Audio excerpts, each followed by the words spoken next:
Friday the 25th of April, 1986. A beautiful spring day for the 43,000 inhabitants of Pripyat in the Ukraine.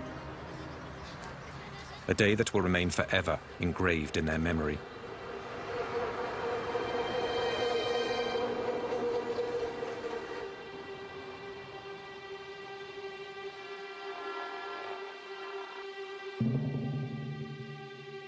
Three kilometers from the city, the Vladimir Ilyich Lenin nuclear power plant, where several thousand people go to work each day.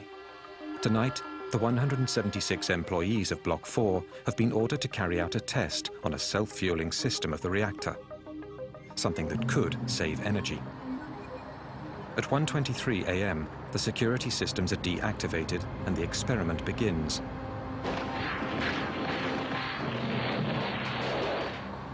A series of detonations go off in the core of the reactor. While Pripyat sleeps peacefully, the floor of the plant begins to tremble.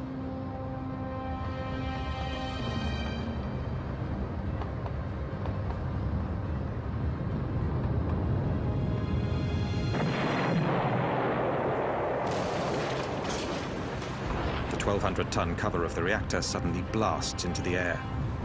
An ultra-powerful stream of radioactive vapor releases uranium and graphite over hundreds of meters around the plant. From the gaping hole, a spray of fire charged with radioactive particles in fusion shoots 1,000 meters into the sky. There were a lot of colors, and they were really bright, orange, red, sky blue, colors like blood, a rainbow. It was beautiful. The most serious nuclear accident in history has just taken place. During the night, early in the morning, I got the call around 5 a.m. I was told there's been some accident at the Chernobyl nuclear plant.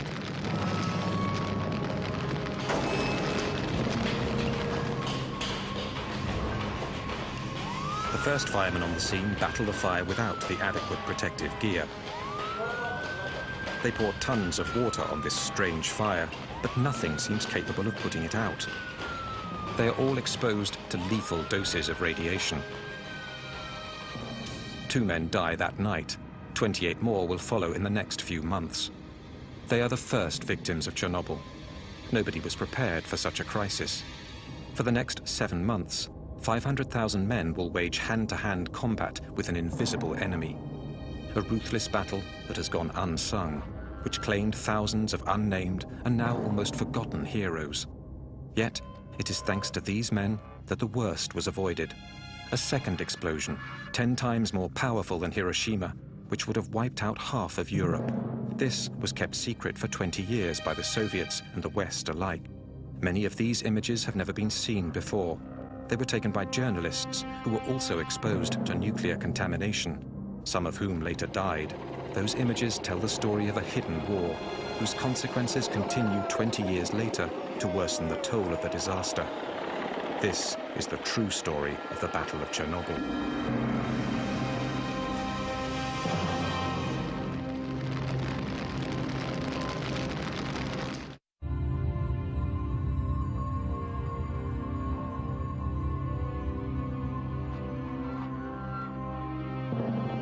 By early morning, the clouds are already being contaminated by the radioactive column rising 1,000 meters into the sky.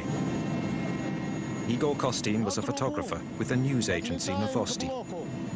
When a friend and helicopter pilot phones him that morning to offer to fly him over Chernobyl, all Kostin knows is that something has happened at the plant during the night. He is the first journalist to witness the gaping hole. Держи это место! Держи! Держи! Где дым идет? Где дым? Когда мы подлетели к блоку, when we got close to Block 4 and circled around it, I had no idea of the risk. When we flew over the block, I opened the window of the helicopter I didn't realize then what a big mistake that was. The thin, translucent smoke he sees rising from the ruins is in fact highly radioactive. Kostin is one of the few Chernobyl reporters on the scene in the early hours of the accident to have survived serious exposure to radiation. When I opened the window, I couldn't hear a thing. The ruins of the reactor were below me. I felt like I was floating in space, like in a tomb, a real dead silence. I couldn't even hear the helicopter anymore. Nothing. A black hole, a tomb, and deathly silence.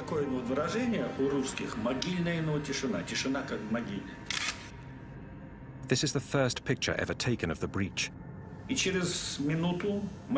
All my equipment jumped after a minute. I couldn't understand what was going on. I thought my batteries were dead.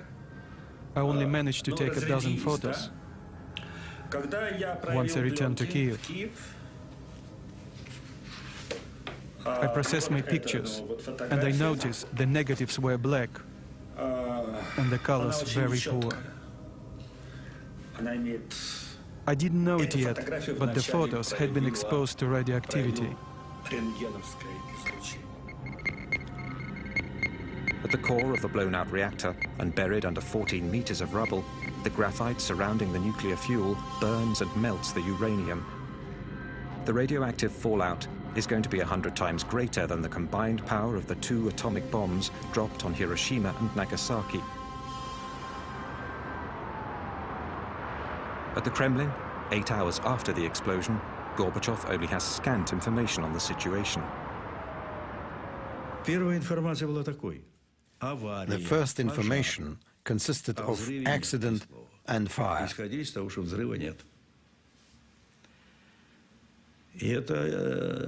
Not a word about an explosion. At first, I was told there hadn't been an explosion. The consequences of such false information were particularly dramatic.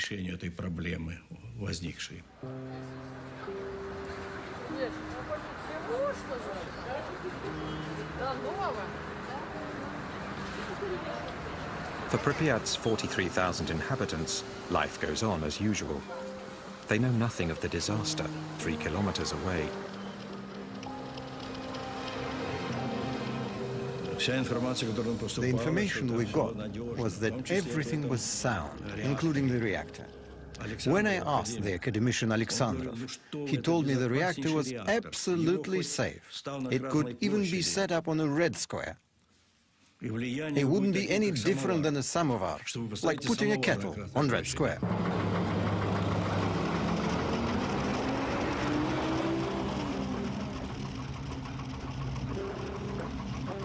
There are rumors in the town of a fire at the plant and deaths in the night, but no official information has been released. The white flashes on these images are the results of radioactivity on the film.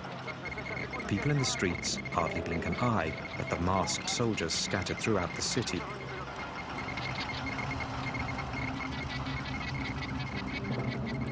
Colonel Grebenyuk led the troops in charge of controlling the situation. There was a metallic taste in our mouth, an acidity. They say radiation has no taste. It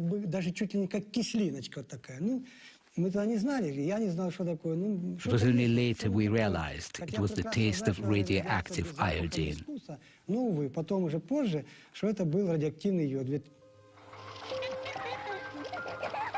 While children are still out playing in the squares, Colonel Grebenyuk's men spend the day taking the first readings of radioactivity in the city. In those days, radioactivity was measured in units called rongens. Normal atmospheric level is about 12 millionths of a rongen. In Pripyat, by early afternoon, readings are already over 200 thousandths of a rongen. In other words, 15,000 times higher than usual. By the evening, the level has shot up to 600,000 times above normal. Boulevard Lenin, 200. Boulevard Ukraina, 250 milli-rongens. And that night, 7 rongens. My subordinates were starting to wonder if the machines were working properly or was someone lying to us. We did not know that the reactor was still burning and radiation was still spreading. This map is sealed in plastic because it's still radioactive.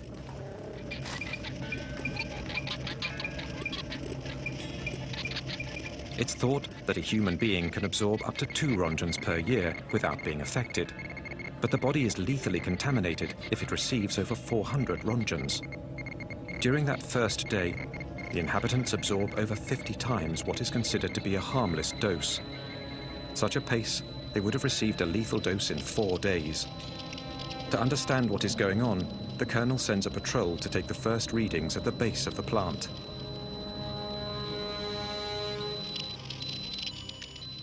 Their first readings were recorded on this map, 2,080 Rongens.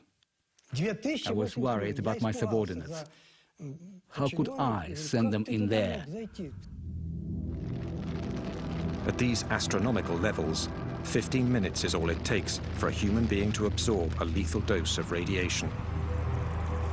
At the Nuclear Institute, the figures provoke a shock. Such a level of radioactivity has never been seen before. Gorbachev hurriedly creates a governmental commission made up of the country's top experts in nuclear energy. This is led by the academician Legasov, a nuclear physicist of international renown. He immediately leaves for Chernobyl at the head of a scientific delegation. We hoped they would be able to evaluate the situation quickly, but for the first couple of days, they weren't able to tell us anything. It was a dramatic situation. We'd be in session, waiting for information. We were demanding information, but they weren't able to tell us anything. 20 hours after the explosion, the level of radioactivity continues to climb. By now, windows and doors should be sealed and iodine tablets swallowed to counteract the effects of radioactivity. Yet no such orders have been given.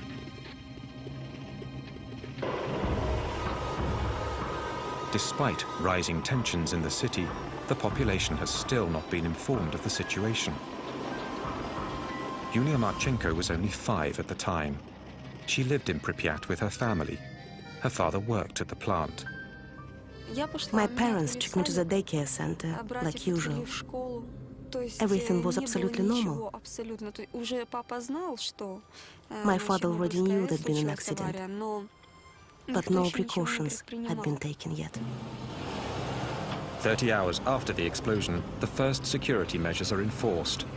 More than 1,000 buses have arrived. At 2 p.m., the army announces the city is to be completely evacuated.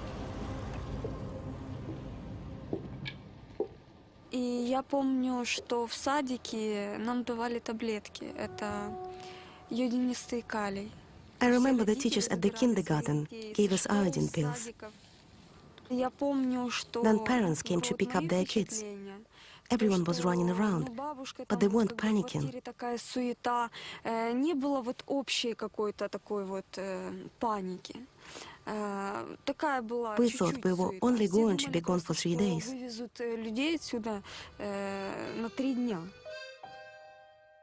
To avoid any panic, the authorities conceal the seriousness of the situation. Inhabitants are given 2 hours to gather their belongings and assemble in front of their buildings. They told us to get in the buses. I remember perfectly well having to choose which toys I was going to take. I had a lot of dolls and wanted to bring them all, but I couldn't.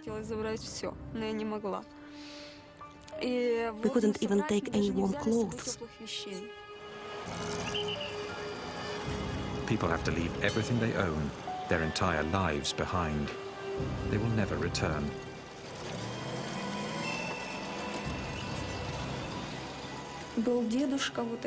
One old man didn't want to go.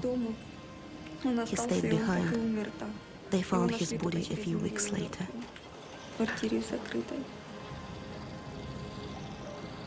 People didn't really believe what was happening. They thought they were being lied to. They remembered the German occupation and said that in 1941 there were bombs that fell. But now there was nothing. The elderly people didn't believe in an invisible enemy. And there was no time to explain. My soldiers and I were simply carrying out orders.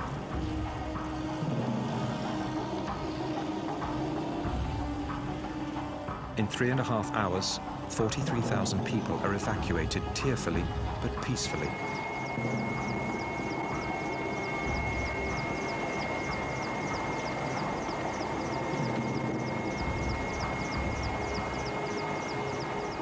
Buses carry Europe's first atomic refugees. They have been exposed to doses of radiation that may alter the composition of their blood and engender fatal cancers. Ну, как я нахожу, что, по-моему, скоро его отмоют. Скоро люди здесь будут жить. Ну, еще что вам сказать? Город должен жить. Красивый город. Вот я сейчас смотрю напротив стадиона. Здесь должны дети играть. Ну, без риска, по-моему, нигде нельзя.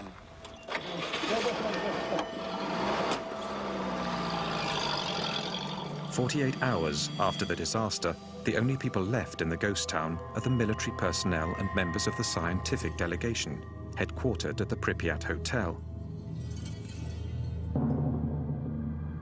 As if unaware of the danger, they eat, sleep, and work right on the premises.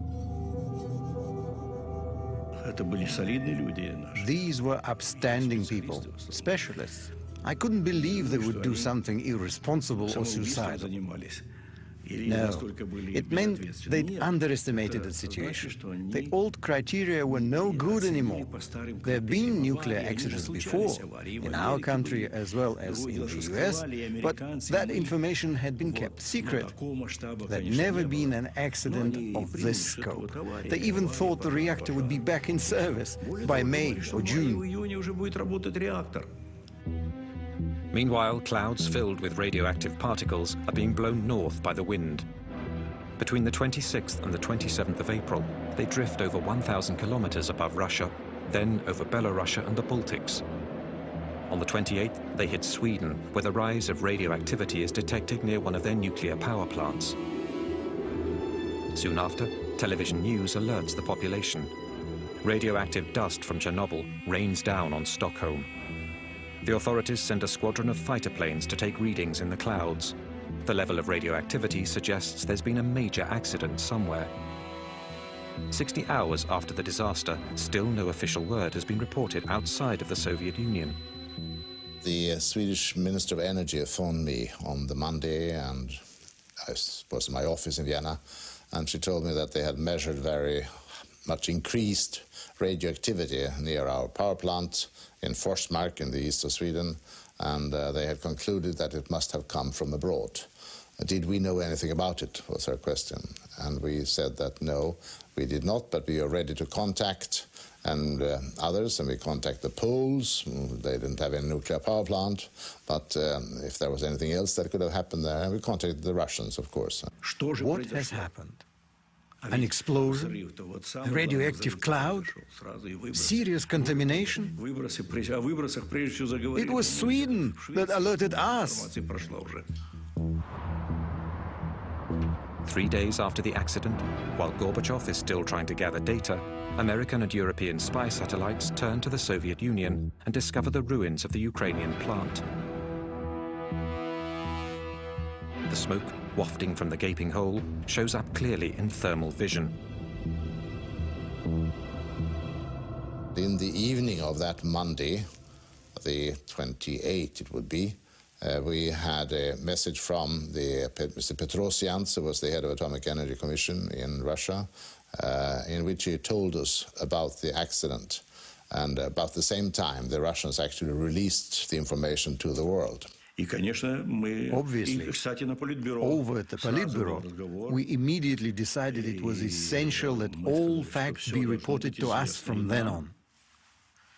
So I called on the KGB. I told them to follow everything that was happening over there and to report the conversations the scientists were having. I told them to report all of that information back, to me, personally. It has taken over 48 hours to get accurate information about the disaster. 2 days during which the 43,000 inhabitants of Pripyat are exposed to contamination. The crisis continues to grow. At the bottom of the destroyed reactor, 1,200 tons of white-hot magma continue to burn at over 3,000 degrees, sending liters of radioactive gas and dust into the atmosphere. The whole of Europe is at the mercy of the winds.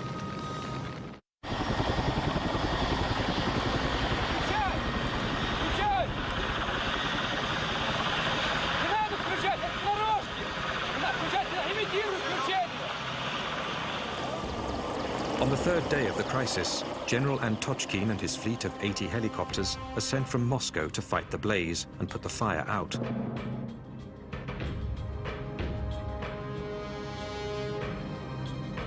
When he arrives, the general flies 200 meters above the blown-out reactor.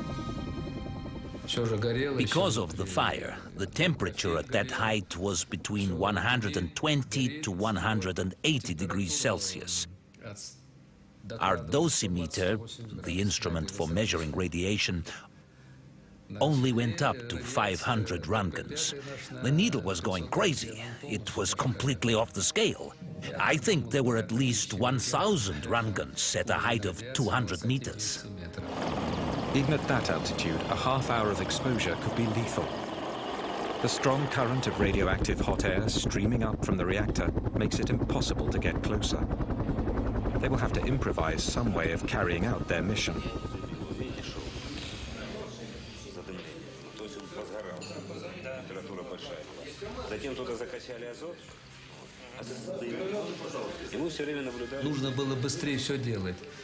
Something needed to be done as quickly as possible.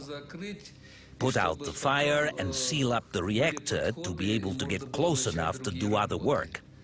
It also needed to be closed up to stop the radioactive dust from spreading.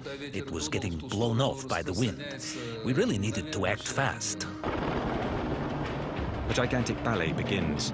Top pilots have been rushed back from the Afghan front to fly helicopters carrying soldiers who will toss 80-kilo sandbags into the blaze with their bare hands. They hope to smother the fire by filling the reactor with tons of sand and boric acid, which neutralizes radiation. The first day, 110 sorties. The next, 300.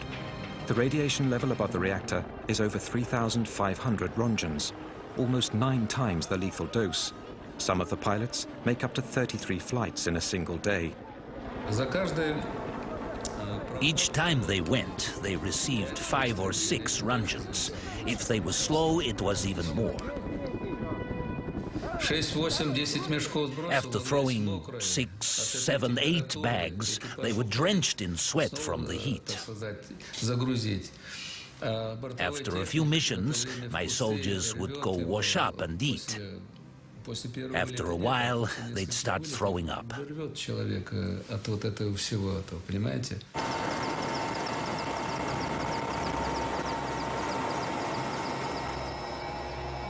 Since the crisis began, radiation victims have been sent to Moscow's Hospital No. 6. It has the country's only service, which specializes in acute radiation sickness and illnesses linked to massive doses of radiation exposure.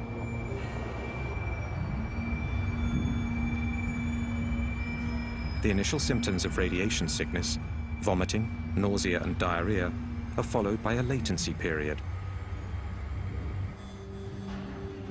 It's only later that much more fatal symptoms appear, such as deterioration of bone marrow and horrible burns that eat flesh down to the bone. When they arrived at the clinic, it was very hard, psychologically speaking. They came straight from the airport. Almost all of them were young. They arrived during the latency period. They felt fine. They were all dressed alike, wearing the same pajamas. They were making jokes. But we already knew that a lot of them were going to die. 27 of them died quite quickly.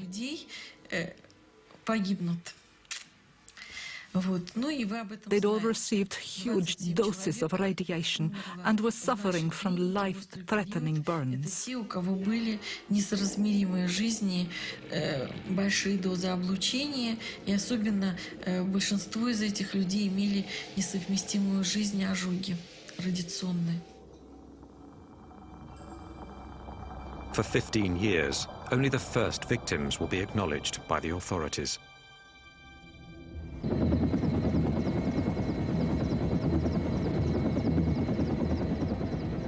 "30 kilometers east of the plant, the forest has been scorched by the radioactive blast from the explosion. But the disaster area already stretches well beyond. Since the explosion, radioactive particles carried by the clouds have been falling with the rain. A leopard spot pattern of contamination has affected the Ukraine as well as Belarus and Russia. On the 1st of May, the wind shifts, and areas of Kiev are also contaminated. As seen from this map, drawn up from the readings taken by Colonel Grebenyuk's men. The seriously contaminated areas appear in red, surrounded by areas where the radiation level was normal. But the population is still kept in the dark. There is only one report, a tiny article on the bottom of page 3 of the Pravda, playing down the accident and claiming the danger has passed. The roof was caving in, and there we were acting as if nothing was happening. By going ahead with the May Day festivities, it was like the country refused to acknowledge the situation. That was the second phase in the huge Chernobyl disaster. 6 days after the accident, despite radiation levels several thousand times higher than normal, authorities encourage people to participate in May Day celebrations, even in areas they know to be seriously contaminated. I watched the May Day 1986 festivities with my own eyes. I was there and I witnessed it. The parade of death. It was a parade of death. Those were terrible deaths.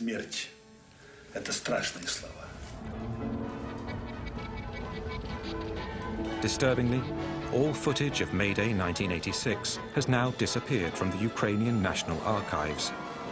All that remains are Igor Kostyn's photos.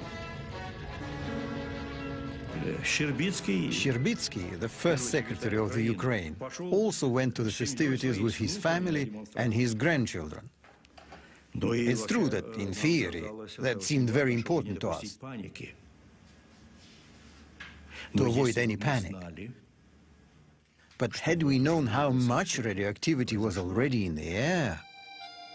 How many were contaminated during the festivities? Not a single study has yet been published. Chebinsky, first secretary of the Ukrainian Communist Party, later committed suicide.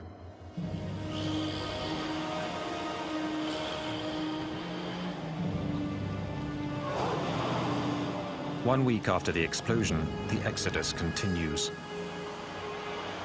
The inhabitants of the city of Chernobyl, 7 kilometers from the plant, are evacuated.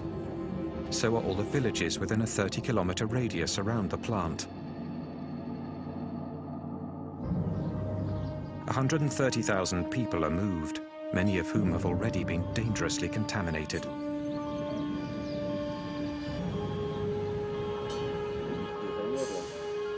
A 300,000-hectare area straddling the Ukraine and Belarus is abruptly evacuated and isolated from the rest of the world.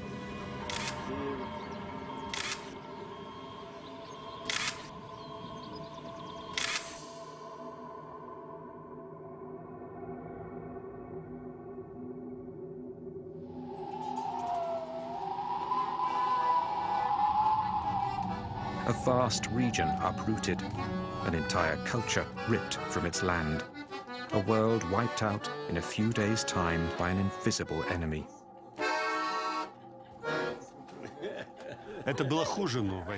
It was worse than a war. Here you couldn't see the enemy. In a war, you see the cannons, the machine guns, the tanks. Here, you see nothing. The radiation is everywhere. It goes right through you. It gets into you, and you only start feeling the effects later, sometimes years later. It's terrifying. Meanwhile, the radioactive cloud continues to drift over Europe. It floats over Bavaria and northern Italy. Radioactive cesium-137 and iodine-131 rain down on the south of France and Corsica. Crops and pastures are seriously contaminated. While French authorities deny its presence, the cloud reaches Great Britain and spreads into Greece. In Chernobyl, the level of radioactivity continues to climb. 6,000 tons of sand and boric acid have filled the hole. But underneath this gigantic plug, the white-hot magma continues to smolder.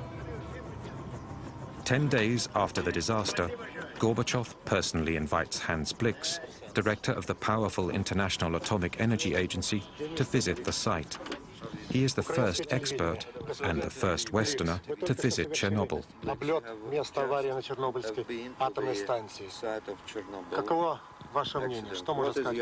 What can you say on this occasion? Well, we have seen the site from the air, and we have seen that a little smoke is still coming up from the damaged plant. There was a good deal of talk about the risk of a second explosion, and I remember that when we were in Moscow, actually, we had a friend, a relative of one of my experts, phoned him and said, well, you know, we hear rumors that a second reactor might also explode.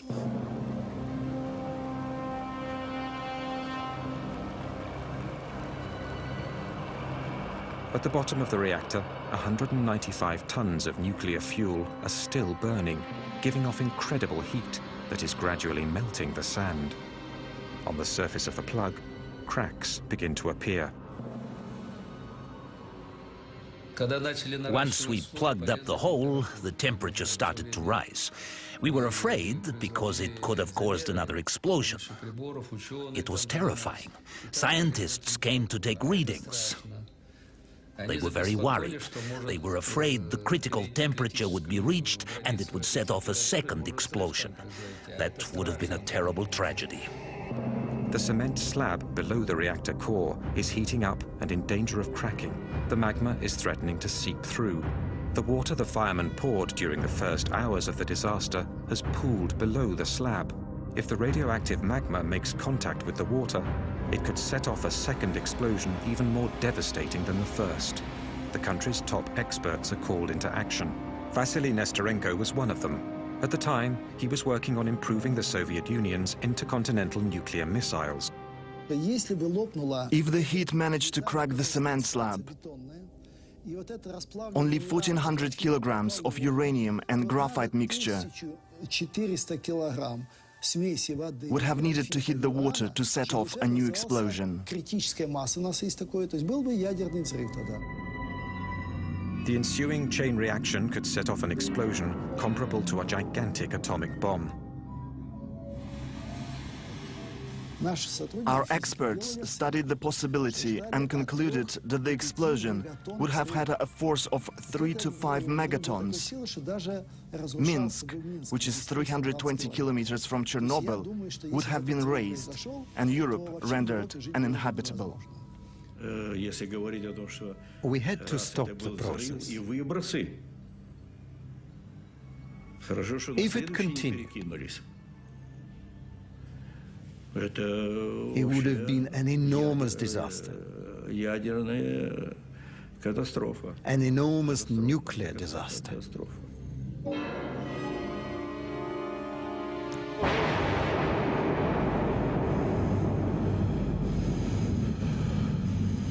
This second explosion would have been accompanied by a terrible shockwave and a massive rise in radioactivity that would have claimed thousands of lives in a matter of hours.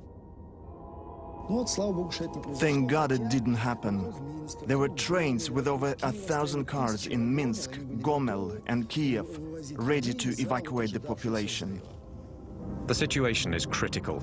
In Moscow, the State Commission decrees 2 emergency measures. First, send in a battalion of firemen to drain the water from under the reactor. They will later be declared national heroes, but will suffer from radiation sickness the rest of their lives. Second, seal the breach more effectively to bring the temperature down once and for all. In 2 days, General Antochkin's men will drop 2,400 tons of lead into the reactor. When we started dumping lead in, the temperature went down right away.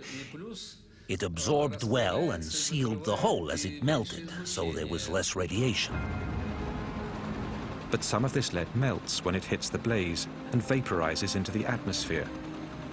20 years later, traces of it can be found in the sick children of Chernobyl. It's highly criticized today, but given the situation, there was no better solution. And all the people, military or civilians, officers or not, worked selflessly. I participated in this first stage, and I can tell you, it had to be done.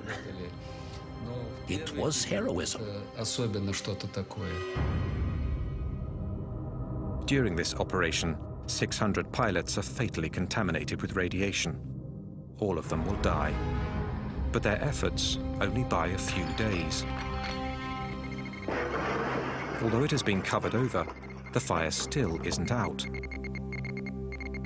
Flying over in helicopters isn't solving the problem. They need to get closer, go down into the breach. But how? With the imminent threat of a second explosion still looming, the makeshift measures continue. The blueprints of the plant reveal that the active zone can be approached through the cable and pipe tunnels built out of thick cement. A delegation of technicians from the Kirchhoff Institute venture into the labyrinth. It's tough going. Parts of the tunnels have collapsed in the explosion.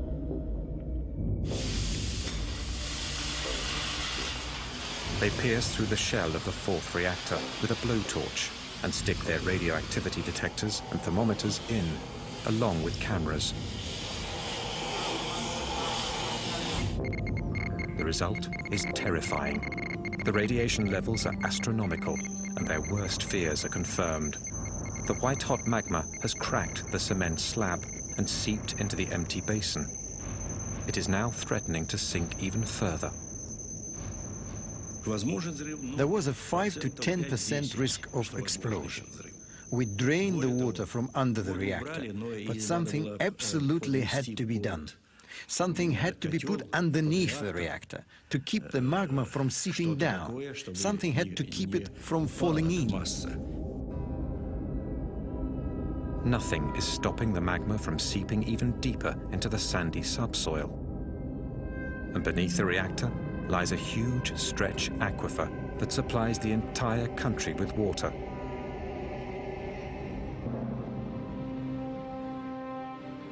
What worried us the most was that the entire mass would sink down and reach the groundwater, which then would pollute the rivers Pripyat, then Dnieper,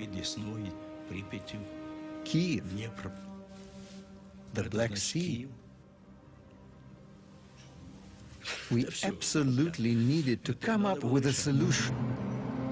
A new operation is considered, but it will entail the loss of more lives.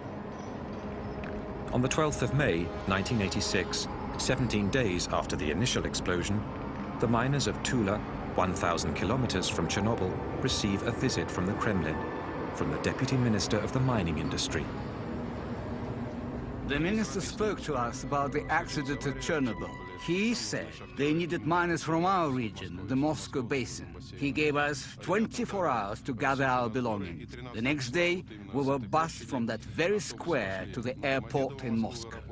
On the 13th of May, our comrades were already at work at Chernobyl.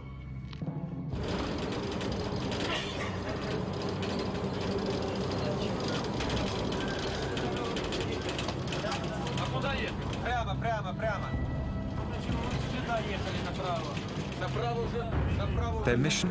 To approach the reactor through what is now the only possible path, underground.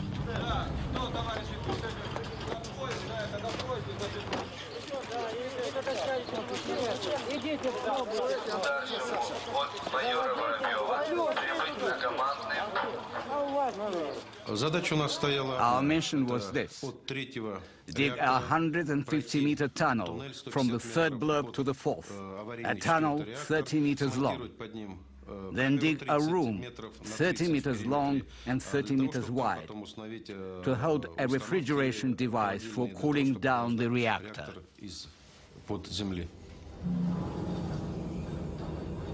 To limit their exposure to radiation, the miners dig 12 meters down before making their way over to the burning reactor.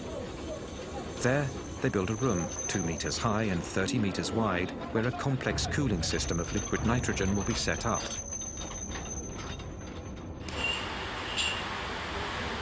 Тебе говорили, что нужен вентиляционный рукав. Ты меня слышишь?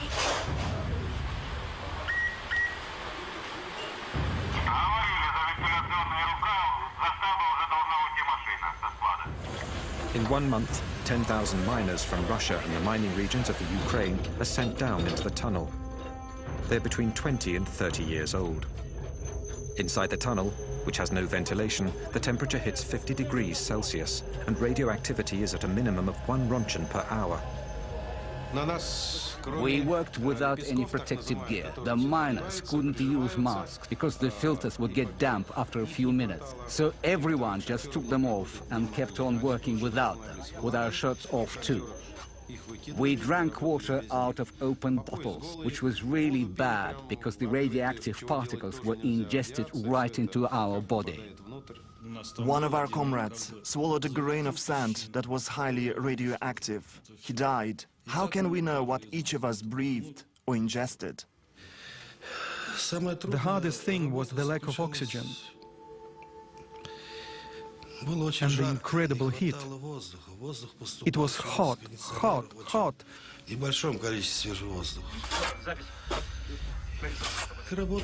And we had to work really fast, at a crazy pace, faster and faster. That was the hardest. Go, go, go. Battalions of 30 miners relay each other every 3 hours, 24 hours a day. In 1 month and 4 days, they dig a 150-meter tunnel, a job that in a mine would have normally taken 3 months. The most dangerous places were not underground. There wasn't as much radiation below the reactor. But as soon as we came up, we had to run even faster.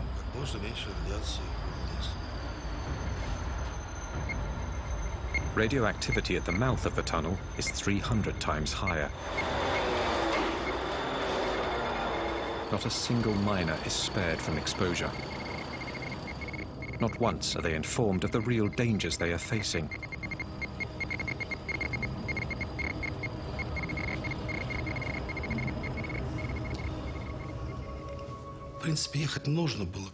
Someone had to go and do it. Us or someone else. We did our duty. Should we have done it? It's too late to judge. I don't regret anything.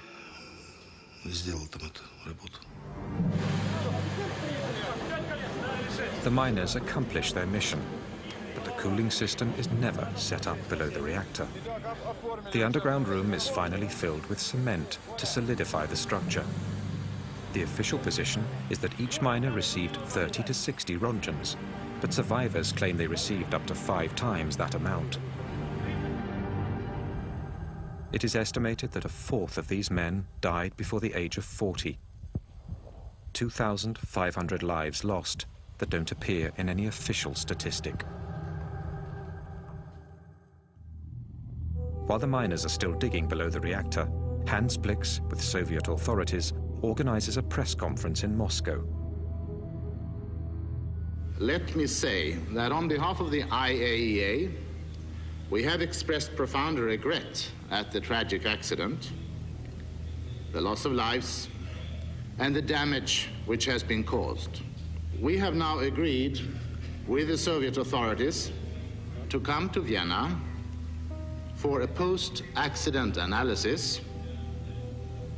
In front of 500 journalists from all over the world, he announces an international conference that will be held in Vienna, where the Soviets have agreed to share all their data on the disaster. To analyze the accident. The most important effect of the press conference was that the Russian people felt that we can believe these guys. They were used to having a government that they didn't believe one word in, and accidents and disasters were usually suppressed. They didn't inform about them. So what they'd heard about this was just kept them worried that it might be even worse. It was bad enough, to be sure. But they felt that, yes, these guys we trust. So this was a victory for glasnost. The Soviets agreed to cooperate fully with the West, an historic change that begins an era of openness which became known as glasnost, a political victory for Gorbachev, who sorely needs it. Because in Chernobyl, although the fire is now being kept in check, the breach and tons of highly radioactive rubble lie exposed to the elements. It is of the utmost urgency to cover the broken structure and clean up the zone. But for that, more men will be needed, many more men.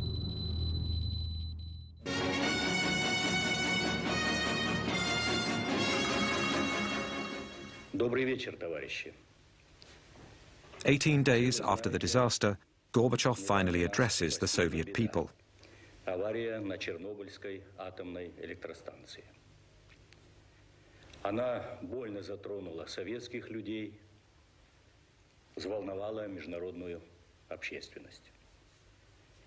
Мы впервые реально столкнулись с такой грозной силой, какой является ядерная энергия, вышедшая из-под контроля.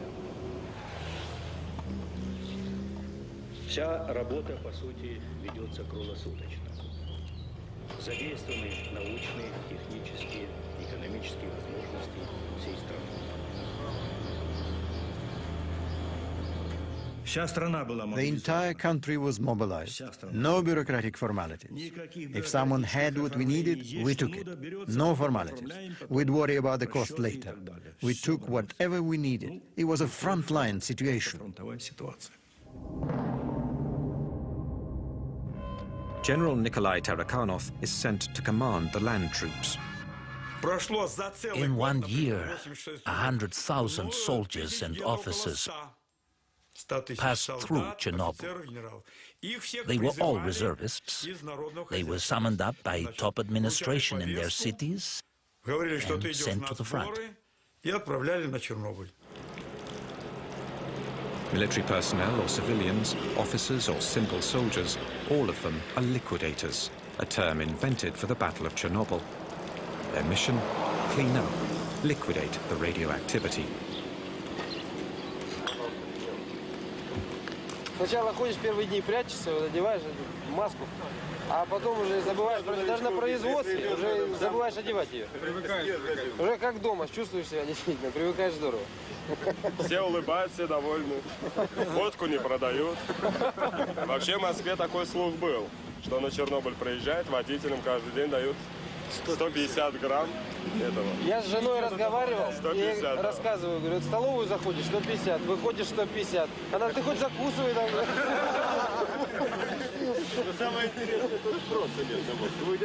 Igor Kostin was one of 5 war reporters authorized by the Kremlin to cover the battle. A first in a country that kept everything hidden. 3 of his colleagues are now dead. There were no titles, no ministers, generals or soldiers. No one was saying, I'm a general, do what I say. Everyone was honestly doing what they could. And so the operation named the liquidation of the Chernobyl accident was set in motion. 100,000 troops, as well as 400,000 civilians, workers, engineers, nurses, doctors and scientists from every Soviet republic passed through Chernobyl. the Soviet Union is waging its last major battle. 500,000 people. The troops in Chernobyl were bigger than Napoleon's, but our army got contaminated. From the sky, helicopters drop tons of a sticky liquid dubbed Berber, a mixture that coagulates and plasters the radioactive dust to the ground. Meanwhile, brigades of liquidators are put in charge of cleaning up the zone and house by house of removing the layer of radioactive dust that covers everything.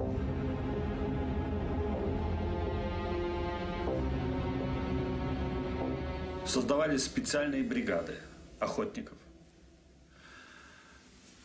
Special hunting squads were formed.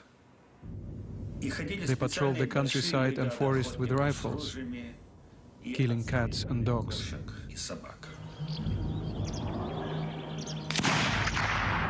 All the animals have to be killed because when they wandered through the highly contaminated zones, their fur soaked up the radioactivity. They could contaminate the liquidators.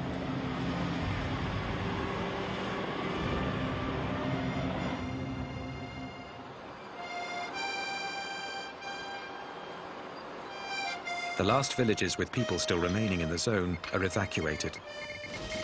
The houses are knocked down one by one and buried. At night, the trucks, the machines and the men are covered in radioactive dust.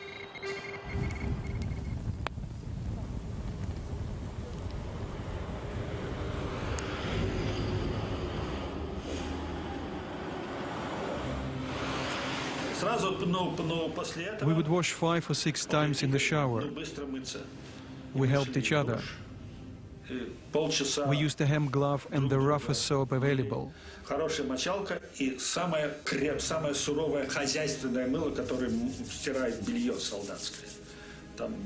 We scrubbed away.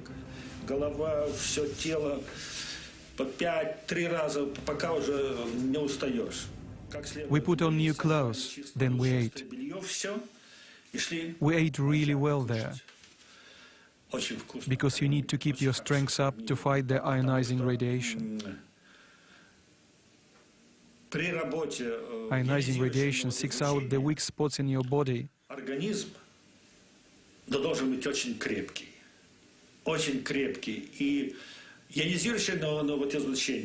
That's where it finds a way in and knocks you out.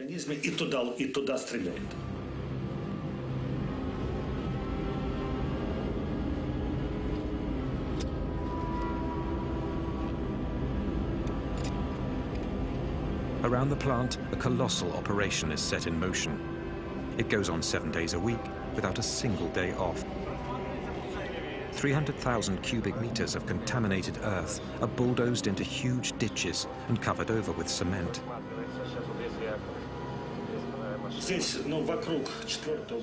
This spot, around the 4th reactor, is where the most dangerous missions of the zone took place. 8 weeks after the explosion, the liquidators tackle the heart of the problem.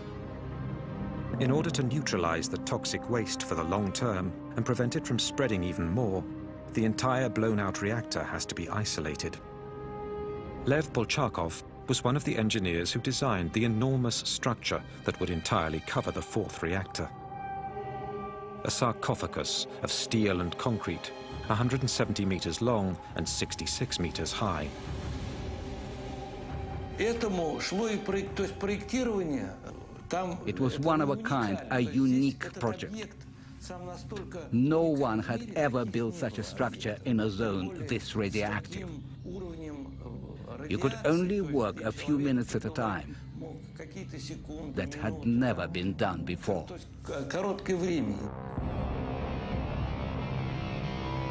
It is an enormous challenge. How do you build a monumental structure in a place where humans can work for only a few minutes, or even just seconds at a time? This utterly new situation will require more improvisation from the liquidators and put more lives at risk.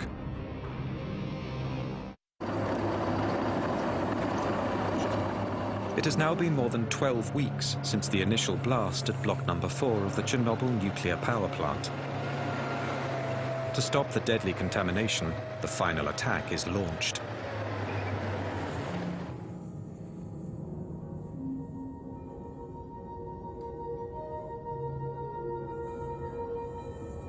Radioactivity in this sector is so high that only remote-controlled machines can be sent in. But people will have to get the machines into position.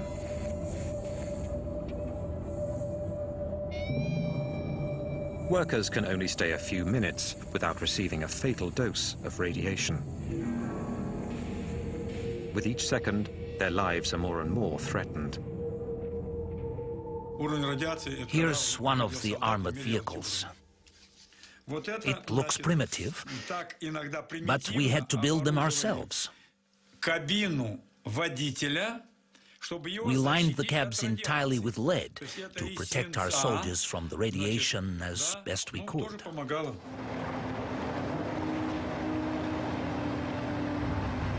Each metallic piece of the structure is prefabricated, sometimes hundreds of kilometers away, then brought one by one onto the site for assembly. An extraordinary jigsaw puzzle.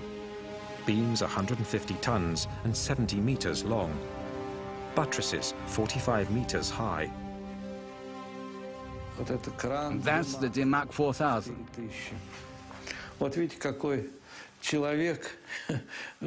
Look at the size of this crane.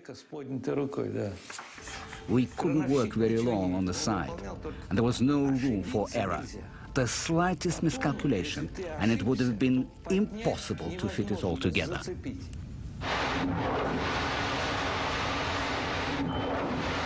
Despite the extreme conditions, work progresses. 100,000 cubic meters of cement are used to make the structure. But the discovery of a new problem forces the work to a halt. The roof of the plant is covered in highly contaminated pieces of graphite.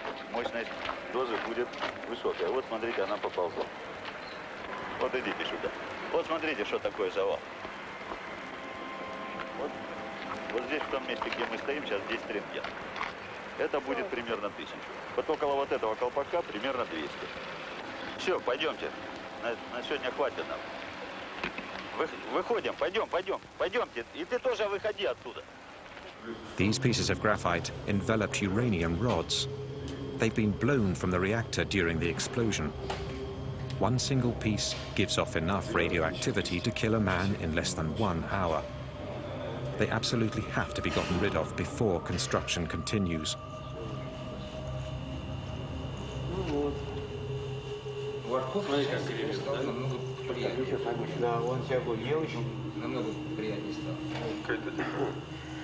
Там очень большие уровни радиоактивного излучения, и поэтому туда подойти крайне тяжело.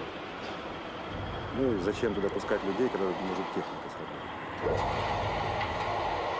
Robots are sent onto the roof to shove the lethal debris over the edge. 60 meters below, other robots gather it up and bury it in ditches. But after a few days, the ambient radioactivity begins to affect even the machines. Their electronic circuitry can't hold up. They go berserk and break down. One of them hurtles itself into the breach. Как вы собираетесь его разворачивать? Он же поперек висит.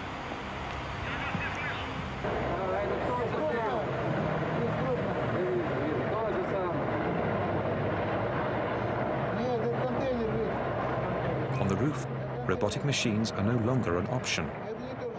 Men will have to replace them.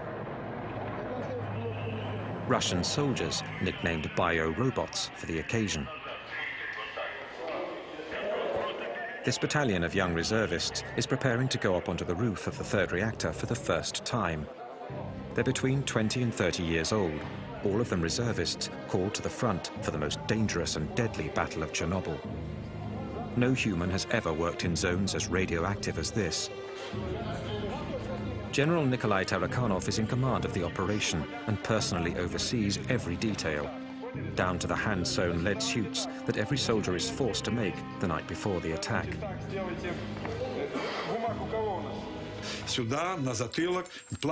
On their fronts, on their backs, in their boots, they were covered in lead. A helmet, a mask to protect against beta rays,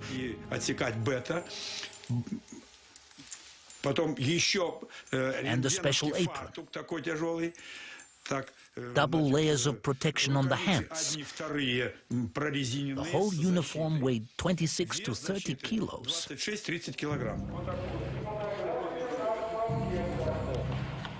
Хорошо, значит, первый вопрос решили. Так, медицинское свидетельство не все прошли? Все прошли. Нет, подождите, это ответ, значит, не по существу. Анализ крови, правильно? Значит, я себе, товарищи, говорю, мы проводили 2 дня назад эксперимент с научным центром.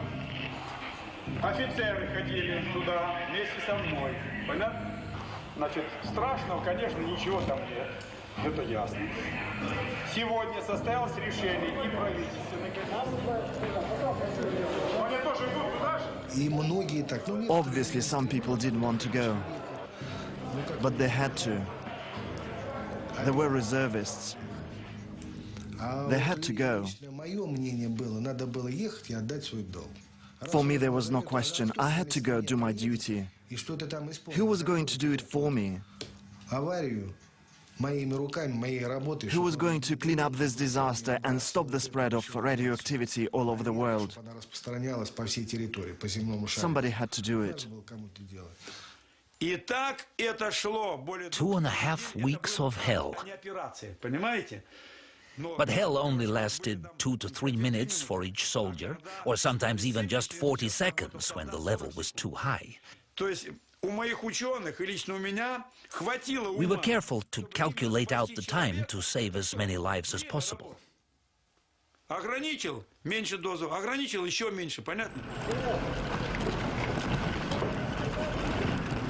When the siren blows, a crew of 8 soldiers rushes up onto the roof, along with an officer.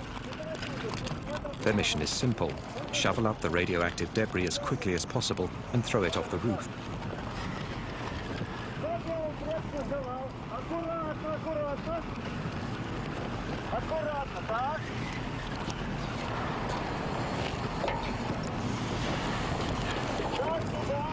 According to General Tarakanov's calculations, the level of radioactivity, estimated to be 7,000 rongens per hour, only allows the bio-robots 45 seconds on the roof, only enough time for a couple of shovelfuls.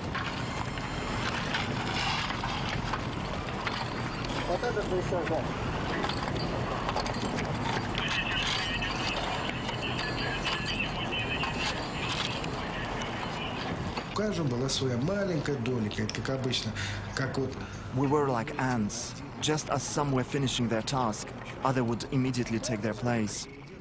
Everyone did their job, no matter how small it was.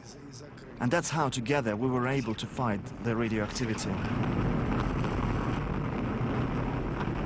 For 10 days, a new crew of bio-robots climbs on the roof every 10 minutes. According to military personnel, 3,500 people participate in the cleanup. Some, like Igor Kostin and Konstantin Fedotov, went up on the roof 5 times.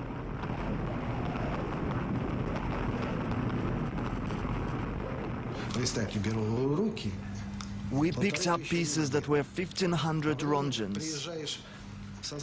After a day of work, our hands would ache, and we could not make a fist.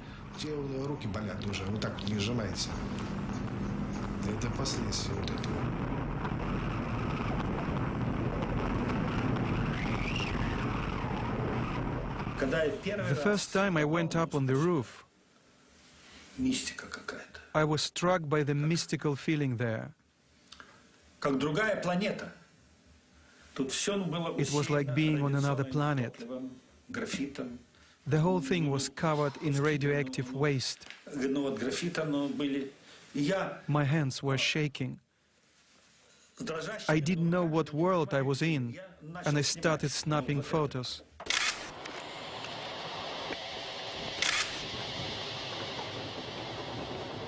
If you look close, you can see traces of radiation on the film. I was holding the camera like this, and it was coming up from the ground, like that.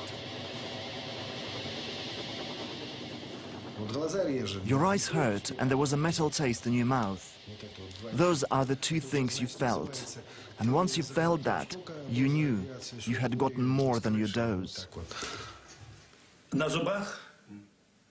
You couldn't feel your teeth up there. Your mouth was full of this lead taste.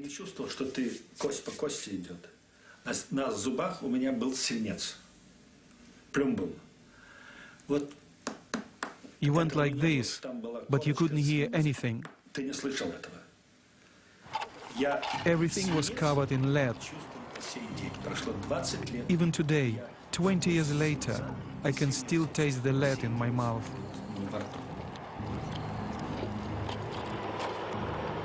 Thousands of them will discover that this peculiar taste means an invisible enemy is attacking. As the biorobots are sacrificing their lives on the roof of the plant, the cleanup continues throughout the 30-kilometer zone, 24 hours a day, rain or shine.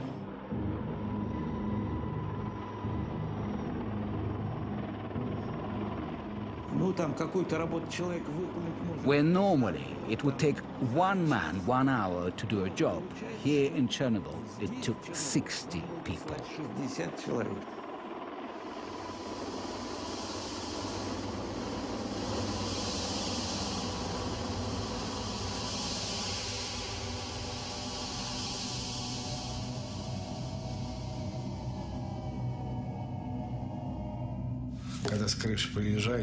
When we came down off the roof, it felt like our blood had been sucked dry by vampires. We were drained. We could not move.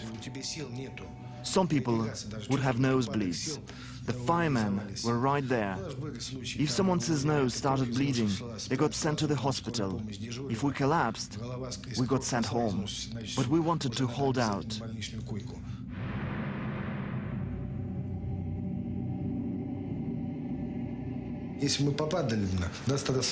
But at that time we were young and strong. Our health is shot. We've lost everything.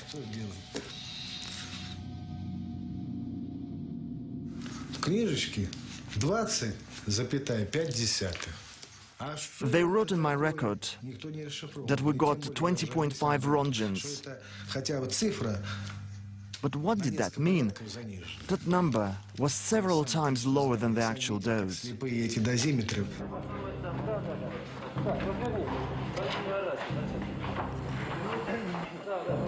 Позвольте мне от оперативной группы Министерства обороны СССР вручить вам почетный грамоту.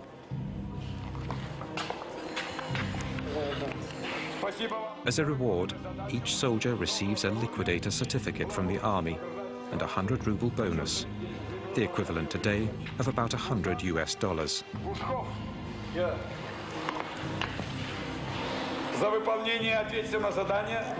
They have risked their lives, but they've only reduced the radiation level on the roof by 35%. When they sent all those people up onto the roof, no one knew exactly the actual level of radiation. Now we know it was between 10,000 and 12,000 Rongens per hour. At that level of radioactivity, people never should have been sent. 7 months after the explosion, the zone has been cleaned up and the sarcophagus completed. 500,000 people, military and civilians, have participated in the operation. I told the commission that for having confronted such levels of radioactivity, having cleaned up all that graphite and having accomplished such heroic tasks, our soldiers needed something symbolic, like putting up our flag.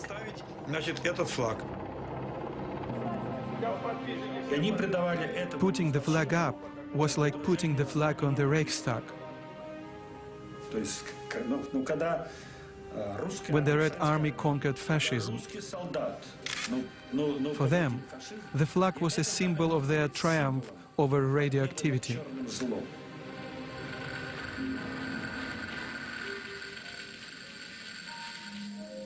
Each team of liquidators celebrates the end of the operation in their own way. Bocharov and his men etch their names onto the final metal piece to go up on top of the sarcophagus.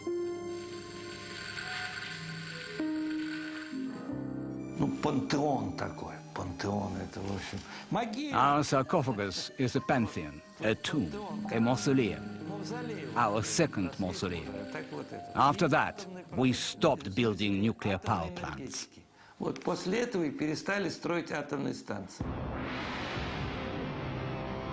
A bitter victory. The country will never recover.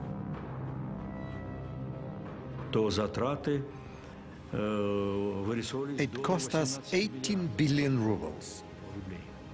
At that time, a ruble was worth $1. 18 billion. That's huge. And if you consider that shortly after the price of oil collapsed, you can imagine the trouble our country and perestroika were up against.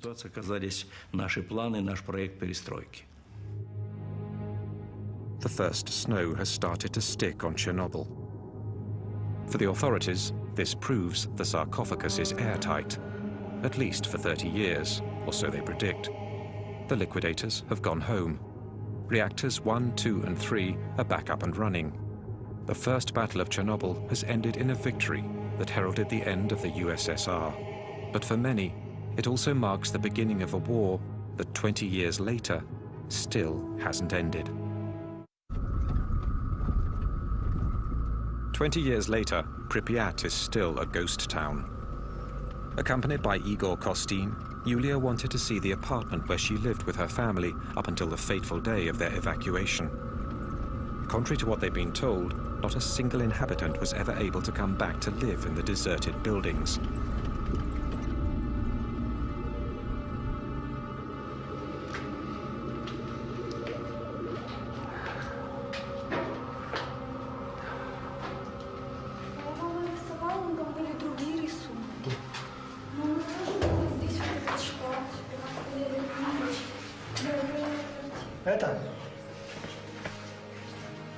Потрогай стену, раз ты пришла к себе домой.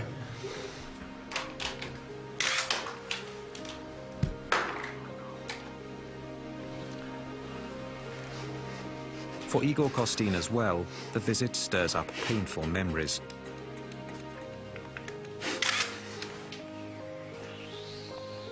He was fatally exposed to radiation during the 7 months he spent covering the battle. Since then, he's had to be hospitalized for over 2 months each year. Новую энергию в завтрашний день. Родина, как никто, был больше дает энергию человеку. Это твоя родина, твоя земля сейчас впитала все мощное, что только мы можем впитать.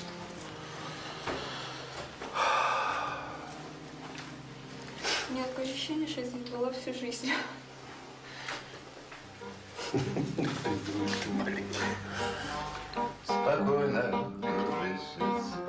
For the hundreds of thousands of atomic refugees, as for the hundreds of thousands of veterans from the Battle of Chernobyl, the fight against their invisible enemy hasn't let up. Everyone who went to Chernobyl is still suffering from the radioactivity their bodies absorbed. In the months following the accident, the liquidators flooded into hospitals all over the Soviet Union. 20 years later, those who are still alive continue to frequent Hospital Number 6. They're all victims of what specialists have since named the Chernobyl syndrome.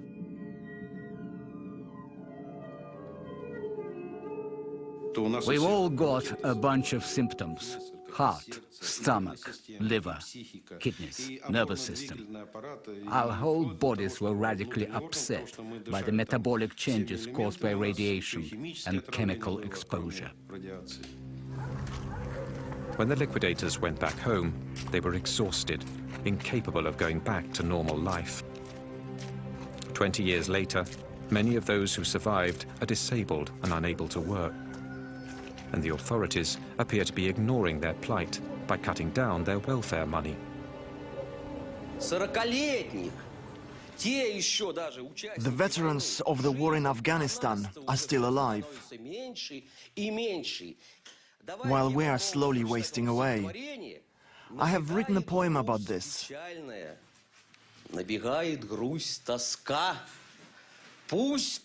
Sadness fills me, nostalgia and anguish. Like a bullet in the temple, nothing can ever stop. The mother prays in secret to God to spare his life. These men weren't even 30 when they were sent in to battle the atom. Today, the survivors are not yet 50 years old, but they struggle like senior citizens.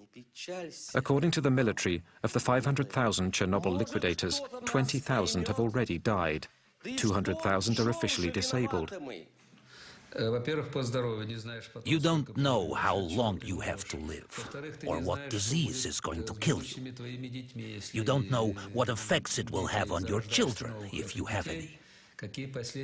We know all that, and we know the invisible enemy is eating away inside of us like a worm. For us, the war continues, and little by little, we're slipping away from this world. Yet for 2 decades, only 59 deaths have been officially attributed to the Chernobyl disaster.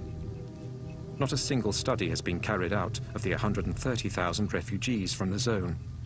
Not a single statistic on the state of the 500,000 liquidators. No figures on the population that continues to live around Chernobyl and in the contaminated areas. The real amount of radiation these people were exposed to has never been revealed to them. 6-0, да? Це вже підвищується. Вчора була 5 і 7, а сьогодні вже 6-0. Степень тобі одинаково може бути. Да? Плюс-мінус. Це не таке страшне. Слухайте, до скількох страшне? До скількох? Ну, кажіть правду. До скількох страшне? До скількох? До 20. A deputy of the Supreme Soviet discovered the systematic cover-up of the true consequences of Chernobyl when the Soviet Empire dissolved in 1991.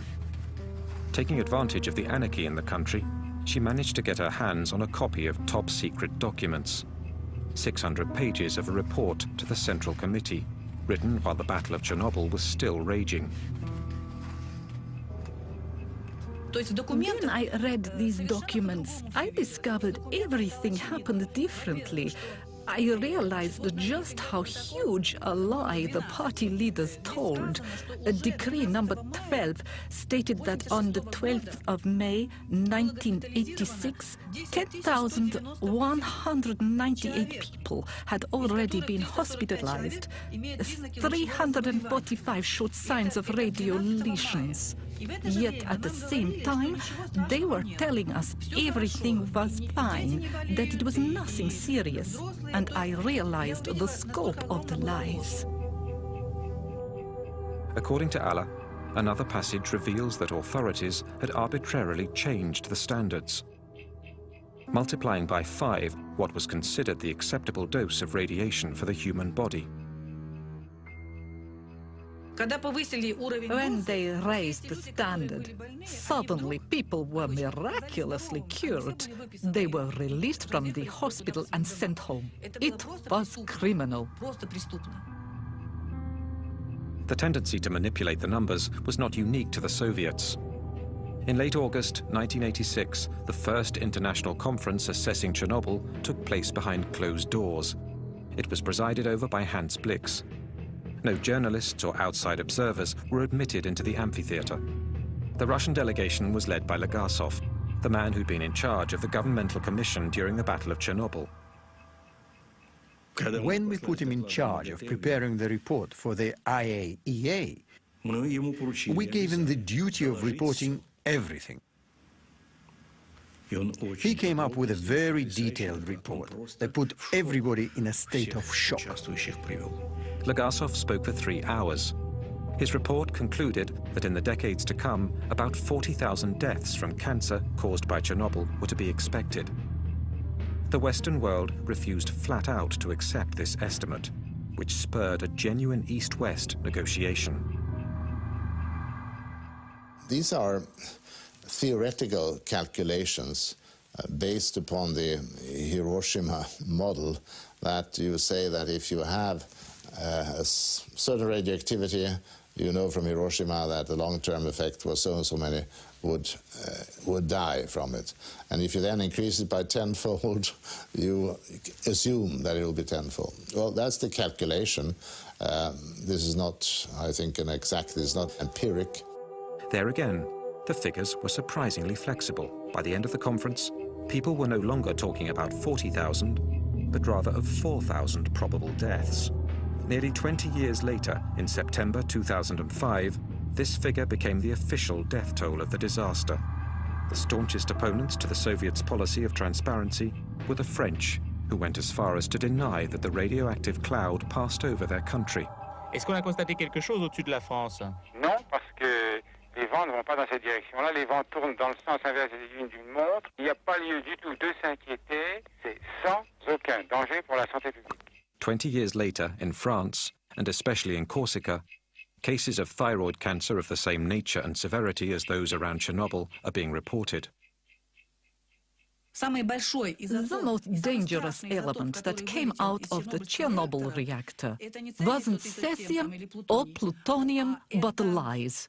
The lie of 86, that's what I call it. A lie that was propagated like the radioactivity throughout the whole country and the entire world.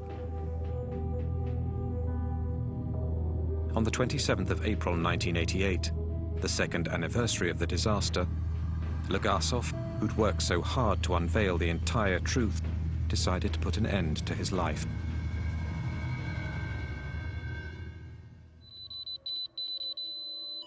Today, as perfect metaphors of the institutionalized lie, the radioactive particles hurled from the reactor in the explosion continue to poison the land.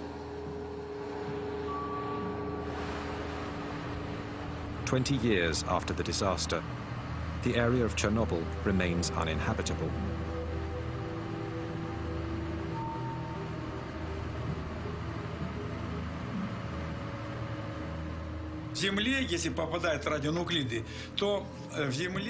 In 5 years, the radionuclides sink 5 centimeters into the contaminated soil. So, 20 years later, they're 20 centimeters under the ground. They continue to contaminate all the plants. To clean it up, we'd need to remove 20 centimeters of soil and seal it underground in burial sites. And that's too big of a job to do. It's impossible.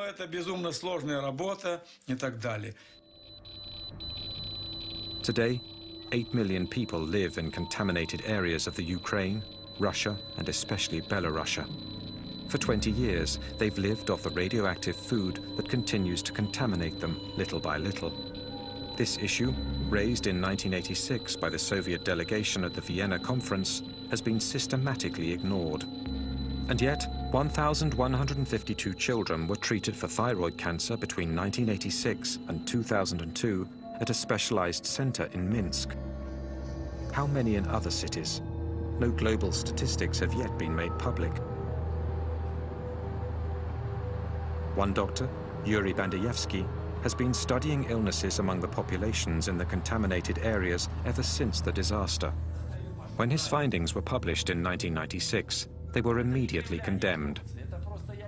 Arrested and officially sentenced for corruption, he spent the next 5 years in jail. In November 2005, he was still under house arrest. Look what happened when the mother was contaminated with cesium during pregnancy, in one single family. Look how many deformations, hair lip, missing eyes, deformed skulls. These embryos come from hamsters that were fed only contaminated grass from the region of Gomel. The result? Entire litters of deformed animals. I was horrified by how many deformed embryos developed in animals that had eaten cesium-contaminated food. I obtained a horrible number of deformations in 2 weeks. Usually, when you encounter a monster, you describe it. You're certainly familiar with Peter the Great's Kunstkamera Museum in St. Petersburg. Quite frankly, I myself could create as many monsters as I wanted.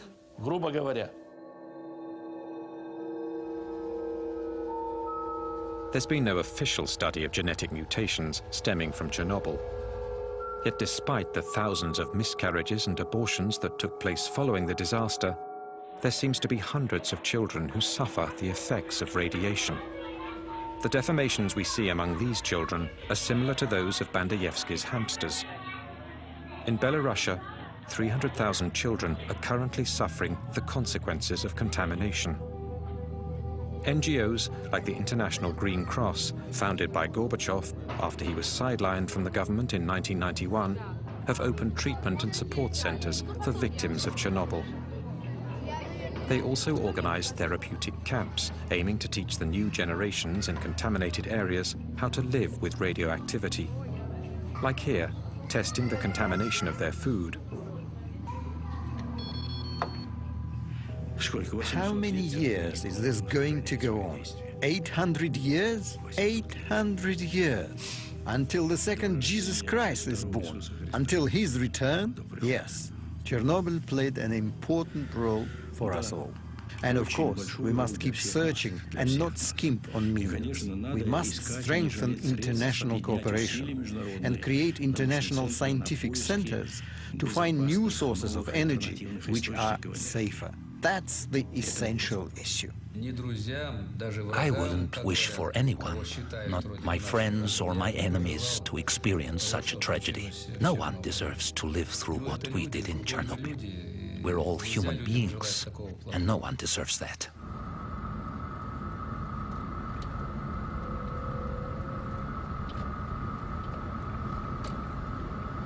In the heart of the zone, 10 kilometers from the nuclear power plant, and hidden in the forest, lies Chernobyl 2.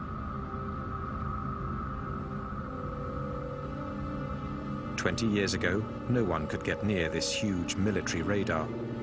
Moscow's hidden eye meant to spot American missiles. The fact it was put out of service after the explosion tallies with what the Chernobyl accident seemed to foreshadow. Using weapons is a terrible thing, and nuclear weapons are even worse. Chernobyl was an accident involving one single reactor, a limited accident, whose consequences are still with us. We've had 2 bombs, Hiroshima and Nagasaki. There again, the consequences are still being felt today. Chernobyl showed us the true nature of nuclear energy in human hands. We'd calculated that our most powerful missile, the SS-18, was as powerful as 100 Chernobyls. The SS-18 was the warhead the Americans feared the most, and we had 2,700 of them. And these were the missiles we'd intended for the Americans. 2,700. Imagine the destruction. Mr. Gorbachev was probably right in saying that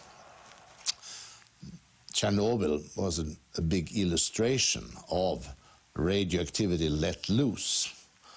And in this sense, suggested to people more vividly that we ought to do away with the nuclear weapons.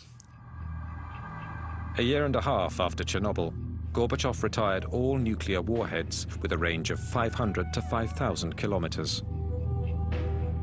10 years later, the Total Nuclear Test Ban Treaty was ratified by the entire world, with the exception of India.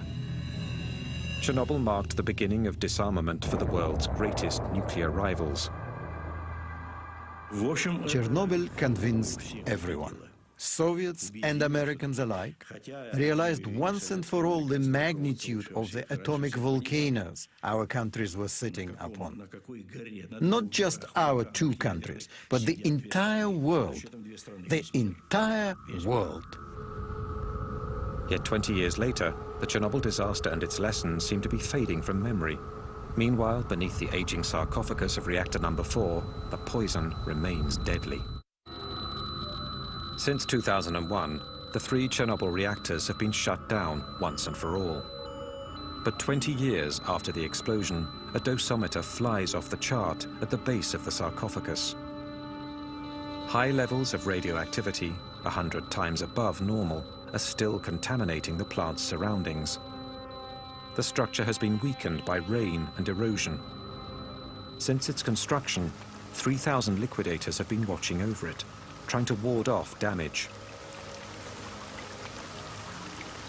We built the sarcophagus to last 30 years, thinking that 30 years after the explosion, we could build a new sarcophagus without people having to run because of high radiation levels. 20 years have gone by and nothing's been done yet, and it's urgent that it gets replaced. But the Ukraine doesn't have any more money. Neither do we. A new sarcophagus is underway, but its construction is already 10 years behind schedule. It is a structure 108 meters high, meant entirely to cover the first sarcophagus. It will cost $1 billion. An international fund led by Hans Blix has been set up. We still have not put the new sarcophagus on it. It will be ready in a couple of years' time. When that is done, well, then they can, in due course, later on remove the masses of spent fuel or of melted fuel which is there.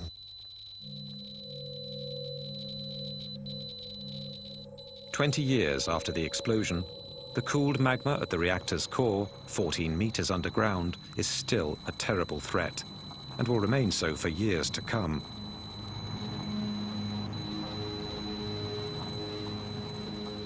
I pray God the sarcophagus never collapses. That would be the worst thing that could happen, because inside there are 100 kilograms of plutonium. 1 microgram is a lethal dose for a human being. That means there is enough plutonium to poison 100 million people. The half-life of plutonium, in other words, the time it takes for half of the plutonium to disappear, is 245,000 years. This is something we could thus consider eternal. There are areas where there will never be life again.